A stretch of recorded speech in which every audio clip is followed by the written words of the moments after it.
जय श्री महाकाल दोस्तों। तो मेरी गाड़ी छूटती है भोपाल से और जाके रुकती है हरिद्वार। देवभूमि हरिद्वार को नमन करते हुए मैं हरिद्वार रेलवे स्टेशन से पहुंच जाता हूं हरिद्वार बस स्टैंड, जो कि 5 मिनट की दूरी पर है। यहां से हमें केदारनाथ के लिए बस मिलेगी, जो सुबह 3 बजे से 5 बजे के बीच चलती है और जिसका किराया लगभग 400 से 600 के बीच रहता है। बस में आपका सफ़र लगभग 10 से 12 घंटे का रहेगा, तो आप स्नैक्स रखना ना भूलें। हरिद्वार से केदारनाथ की दूरी लगभग 250 किलोमीटर है, जो कि ऋषिकेश, देवप्रयाग, श्रीनगर, अगस्त्यमुनि, सोनप्रयाग होते हुए केदारनाथ पहुंचाती है। केदारनाथ के रास्ते जितने खूबसूरत और सुंदर हैं, उतने वह खतरनाक भी हैं। यहाँ में गहरी गहरी खाइयाँ, बड़े बड़े पहाड़ देखने को मिलेंगे।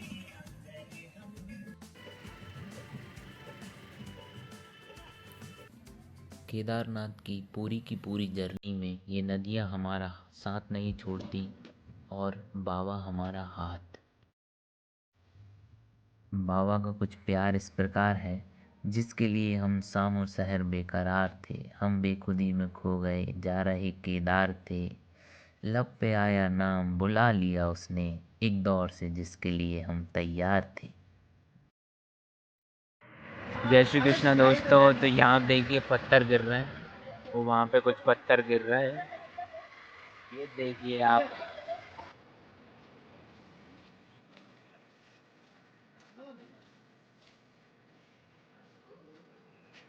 तो जा रहा हूँ और यही आपको करना है। जब भी कभी लैंडस्लाइड हो तो ऐसी जगह ढूंढ लेना है यहाँ पे आप सेफ रहो। बिकॉज ये देखो आप, ये देखो भाई, ये देखो वहाँ पे लोग बागों ने भीड़ इकट्ठा कर रखी है, पर मैं है ना सेफ जगह जा रहा हूँ। देखो देखो भाई, देखो वही जिस चीज़ का डर था वही हो गई। ऐसे ही इस यात्रा को कठिन यात्रा नहीं कहते हैं साहब। ये देखो आप, रोड देखो, ये रोड इतनी छोटी है और यहाँ से देखो, ये यहाँ से पूरी खाई हुई है और ये बस इतना, ये जो एरिया दिख रहा है यहाँ से सिर्फ बस निकल सकती है। और ये देखो बहुत रिस्की हो गया है आज का सफ़र, पर कुछ नहीं, हंसते रहो मुस्कुराते रहो, सही ज़िंदगी तो मिलेंगे दोबारा दोस्तों। जय श्री कृष्ण। हम लोग फंस गए हैं, यहाँ पे हो रही है लैंडस्लाइड, ये देखिए हम सभी लोग फंस गए और अब इंतज़ार कर रहे हैं। वहाँ पे अभी देखो जेसीबी तो आ चुकी है और वहाँ पे सफाई जारी है। देखते हैं कब तक और कितने जल्दी रास्ता खुलता है। सफाई चल रही है, अब देखते हैं।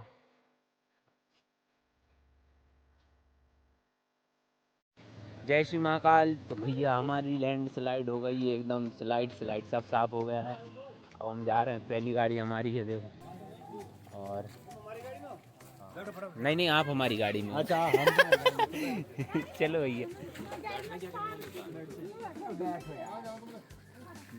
ये देखिए प्यारे प्यारे लोग रहते हैं यहाँ पे, आंटी। चलो जल्दी जल्दी चलो माता जी, आ जाओ आ जाओ आ जाओ।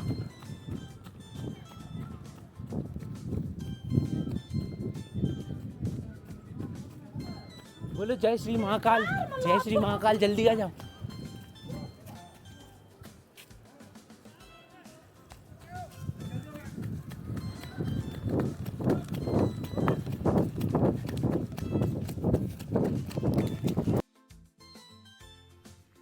जहाँ हमारी बस खड़ी थी वहाँ भी पत्थर गिरने लगे थे, इसलिए हम लोग भाग के थोड़ा आगे आ गए थे।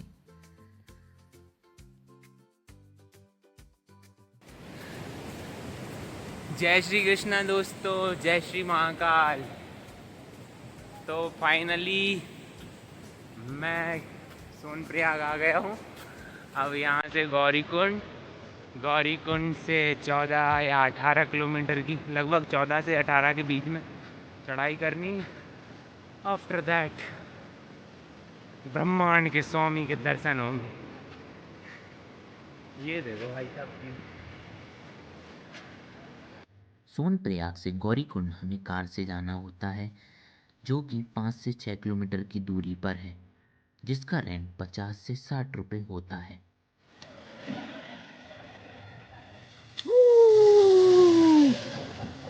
ये देखिए।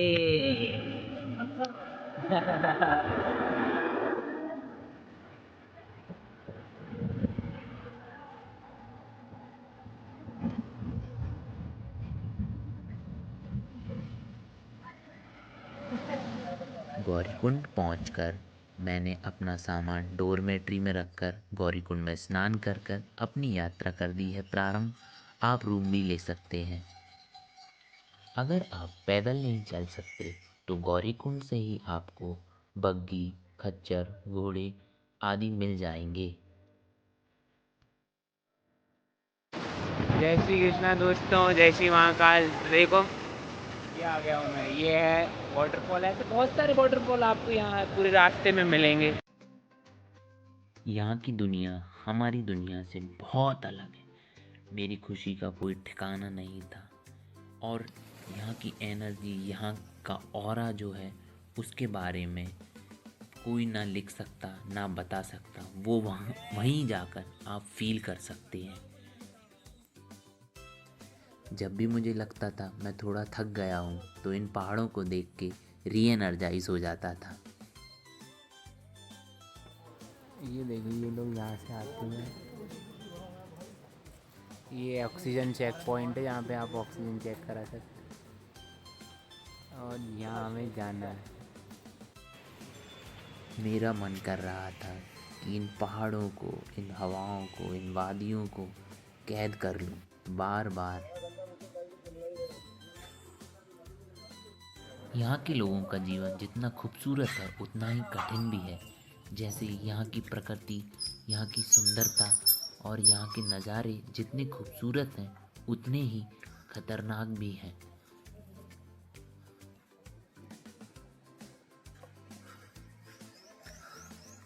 तरफ झरने ही झरने, चारों तरफ ये अद्भुत नज़ारे। ये देखो प्रभु, ये देखो आप, कितना दूर प्रभु। एक झरना ये है, एक झरना वो है, एक झरना ये देखिए। व्हाट अ व्यू यार, इट्स इनक्रेडिबल, ऑसम। कोई शब्द नहीं है भाई साहब। अद्भुत प्रभु की लीला। अब समझ आता है क्यों बाबा महाकाल यहाँ आके बसे हैं।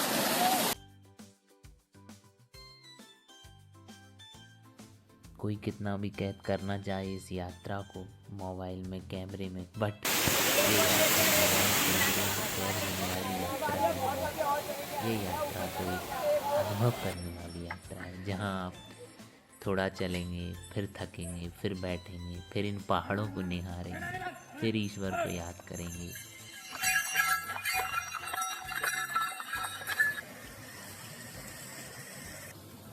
मैं बार बार यही सोच रहा हूँ कि जब ये रास्ते इतने खूबसूरत हैं तो मंजिल कितनी खूबसूरत होगी। इसलिए बहुत जल्दी जल्दी कदम बढ़ा रहा हूँ, भागा जा रहा हूँ बाबा के दर्शन के लिए।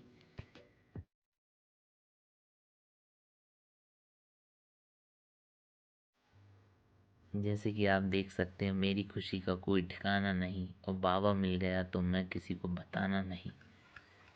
ये है रामबाड़ा, जहाँ हमारी आधी चढ़ाई पूरी हो जाती है।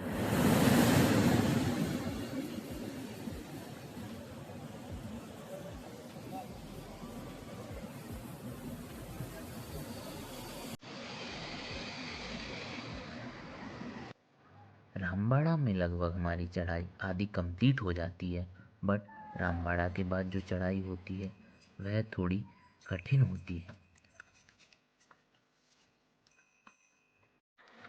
केदारनाथ में किसी भी मौसम में बारिश होना बड़ी बात नहीं है, बट मैं तो बारिश के मौसम में आया हूँ तो बारिश तो होगी। तो मैंने अपना रेनकोट पहना और चल दिया।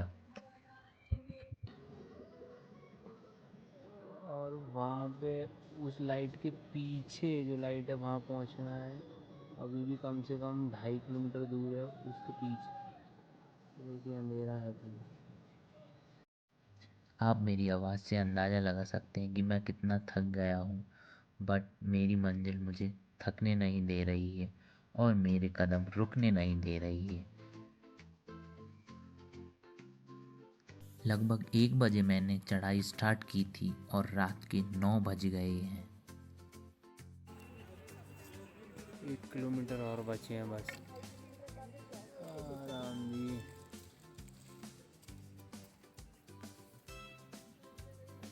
कृष्ण दोस्तों, ये जो लाइट दिख रही है ना, ये यही है केदारेश्वराय नमः। ओम नमो नमः। सुबह जल्दी उठ के बाबा के दर्शन करने में जो आनंद मिला, जो ऊर्जा मिली, जो खुशी मिली, उसको मैं कह नहीं सकता। शिखर दर्शनम पापनाशनम न जानाम योगम जपम पूजम न तो हम सदा सर्वदा संवितुभ्यम। मान्यताओं के अनुसार पांडवों ने युद्ध के बाद अपने पापों का प्रायश्चित करने के लिए यही मत्था टेका था। हे प्रभु, मुझसे कोई गलती, मुझसे कोई पाप हुआ हो तो मुझे भी क्षमा करें।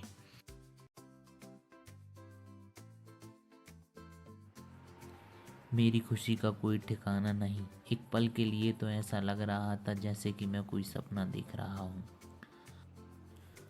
अगर स्वर्ग जैसी कोई जगह भी होती होगी, केदारनाथ से खूबसूरत नहीं हो सकती।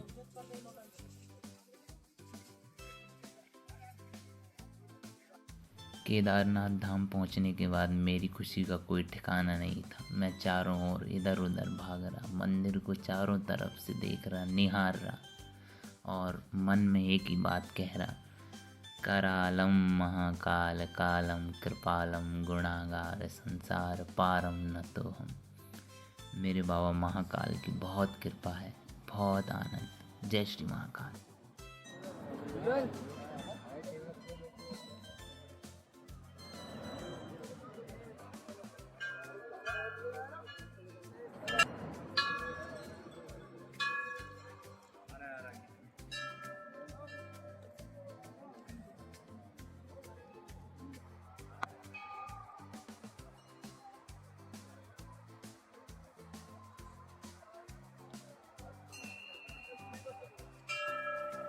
केदारनाथ से 500 मीटर की चढ़ाई पर है काल भैरव जी का मंदिर, जहाँ जाना बिल्कुल ना भूलें। काल भैरव जी के दर्शन करें और वहाँ से खुली आंखों से पूरा केदारनाथ देखें। बाबा का आशीर्वाद लेके और बाबा के बहुत ही सुंदर दर्शन करने के बाद मैं तो चला अपने घर। घर जाते जाते मैं आपको ये बताना भूल ही गया कि आपको केदारनाथ किस महीने आना चाहिए। मौसम के आधार पर यह मंदिर अप्रैल के अंत या मई से नवंबर के प्रारंभ तक तीर्थयात्रियों के लिए खुला रहता है। यात्रा के लिए अच्छा समय मई से जून और सितंबर से अक्टूबर गर्मियों के महीने में होता है। तो इस बात का विशेष रूप से ध्यान रखें कि आपको किस महीने में कब और कैसे आना है। दर्शन की एक्साइटमेंट में मैं आपको ये बताना भूल ही गया कि ऊपर केदारनाथ में रुकने की कैसी क्या व्यवस्था है। वहाँ आप चाहें तो कैंप भी ले सकते हैं और अगर आप चाहें तो रूम भी ले सकते हैं। रूम का किराया सीज़न पर डिपेंड करता है। कैंप का किराया लगभग 400 से 500 रुपये पर पर्सन होता है। बारिशों के मौसम में लैंडस्लाइड बहुत होती है। फिर लैंडस्लाइड हो गई और हमारी गाड़ी रुक गई है। बस कुछ देर बाद रास्ता क्लियर हो जाता है और हमारी गाड़ी फिर से हरिद्वार की ओर चल पड़ती है। मैंने अपनी पूरी केदारनाथ धाम की यात्रा में ये जाना कि केदारनाथ धाम की यात्रा और केदारनाथ धाम की महिमा, इन दोनों के बारे में कोई भी उल्लेख नहीं कर सकता है। वेद पुराणों में कहा गया है, बाबा केदारनाथ की भुजाएं तुंगनाथ में मुख रुद्रनाथ में, नाभि मद्दुमहेश्वर में और जटा कल्पेश्वर में प्रकट हुए। इसलिए इन चारों स्थानों सहित श्री केदारनाथ को पंच केदार कहा जाता है। और केदारनाथ छोटी चारधाम यात्रा में भी सम्मिलित है, जो कि गंगोत्री, यमुनोत्री, बद्रीनाथ और केदारनाथ धाम से पूर्ण होती हैं। तो मेरी केदारनाथ धाम की यात्रा बहुत ही सुंदर और सफल रही। ये बाबा की कृपा, बाबा का आशीर्वाद और आप सभी का प्यार है। तो आप मेरे चैनल को सब्सक्राइब करना और लाइक करना बिल्कुल ना भूलें। जय श्री महाकाल, जय श्री कृष्ण।